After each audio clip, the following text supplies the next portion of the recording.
কাবা শরীফ। না রে না, তাহলে এটা কোন মসজিদ দাদু? এটা হলো মসজিদুল আকসা। কি সুন্দর। এই মসজিদটা কোথায় দাদু? এটা ফিলিস্তিনে। এই মসজিদুল আকসাই ছিল আমাদের প্রথম কিবলা। কিন্তু সেদিন যে বলেছিলে আমাদের কিবলা হলো কাবা শরীফ, আমরা তো কাবা শরীফের দিকে ফিরে নামাজ পড়ি। বাপরে, সাকিব ভাইজানের দেখি ভালোই মনে আছে। আমারও মনে আছে, কাবা শরীফ বিমানে চড়ে যেতে হয়। সাব্বাস বিমান।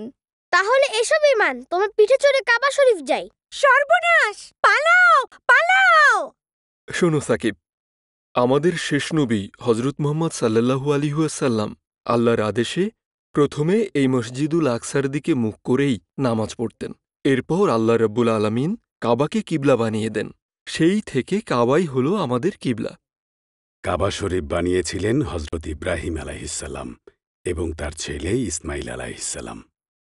তিনি তার আরেক ছেলে ইসাক আলাইহিসসালামকে নিয়ে মসজিদুল আকসা নির্মাণ করেন। এখন কিন্তু মসজিদুল আকসা ইসরায়েল দখল করে রেখেছে। মুসলমানরা সেখানে যেতে পারে না।